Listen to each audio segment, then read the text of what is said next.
Heads up, humans. The Earth is now spinning around on its axis at 1,000 miles an hour, causing the creatures who live on the surface to grow dizzy and bump into each other, causing news to happen. And this is Scoop with another K-Now news commentary. Lately, it feels like the world has been flipped over on its side, with Western capitalist countries nationalizing their banks, while Russian socialists and the Red Chinese go mad for free market capitalism. So maybe we should just switch ideologies and have another Cold War. I can imagine a future American president pounding his shoe at the Chinese and Russians, saying, "We will bury you."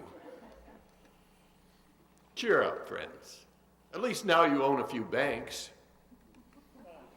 And for everybody out there with a Dow Jones, here's another kind of quote from the Tao Te Ching.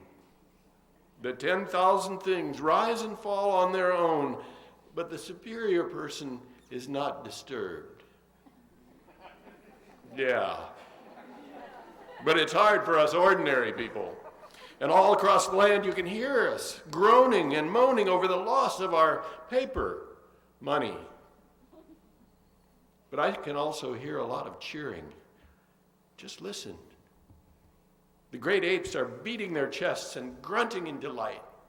The few remaining whooping cranes are whooping it up. The entire plant kingdom is breathing a sigh of relief. All the other species of life are so happy to hear that the big human worldwide techno-industrial growth economy is slowing down. To them, it's a matter of life and death. So let's try to think of this economic slowdown as a blessing.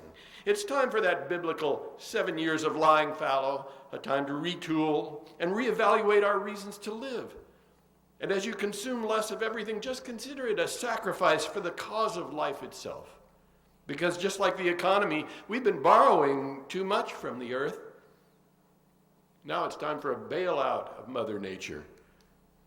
By the way, did you ever notice that the words economy and ecology both start with the syllable eek? Which brings us around to the United States of America, here in the overdeveloped world, where citizens are about to choose a new president. And as you probably could guess, I intend to vote for Barack Obama enthusiastically. And considering the alternative, I will vote as many times as possible. But whether or not Obama will live up to my dreams of a president is not known. I do have great expectations. First of all, I want a president who can speak in complete sentences, period. Just for a change.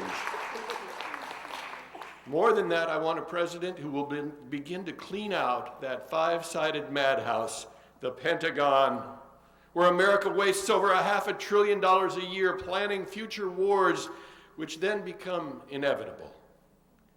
Please, give me a president who will refuse to let the United States continue as the biggest weapons dealer in the world.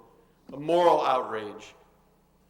Of course, closing our weapons business will ruin our balance of payments, but we are the only ones who can lead the world toward disarmament.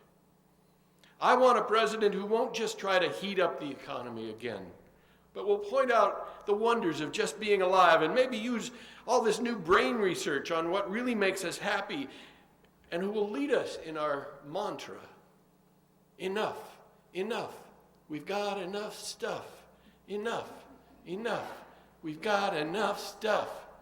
Of course, if you're in the younger generations, you will chant, we quit, we've got enough shit. And actually,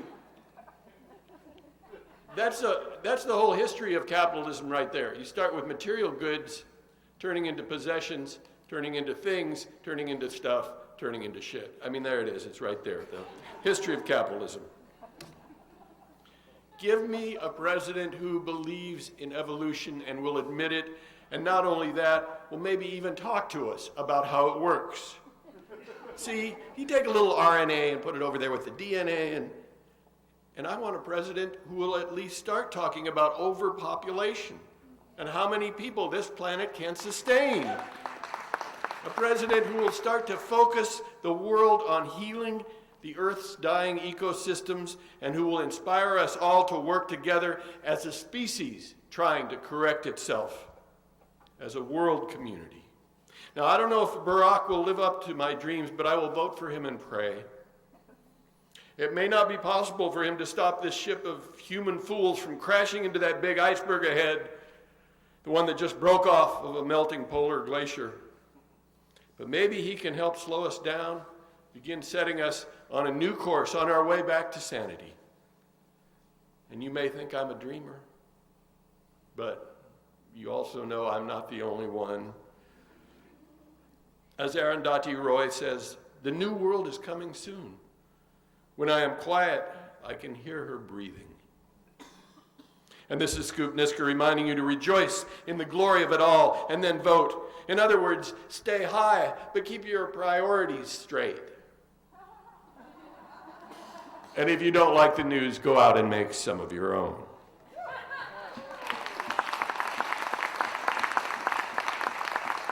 Thank you.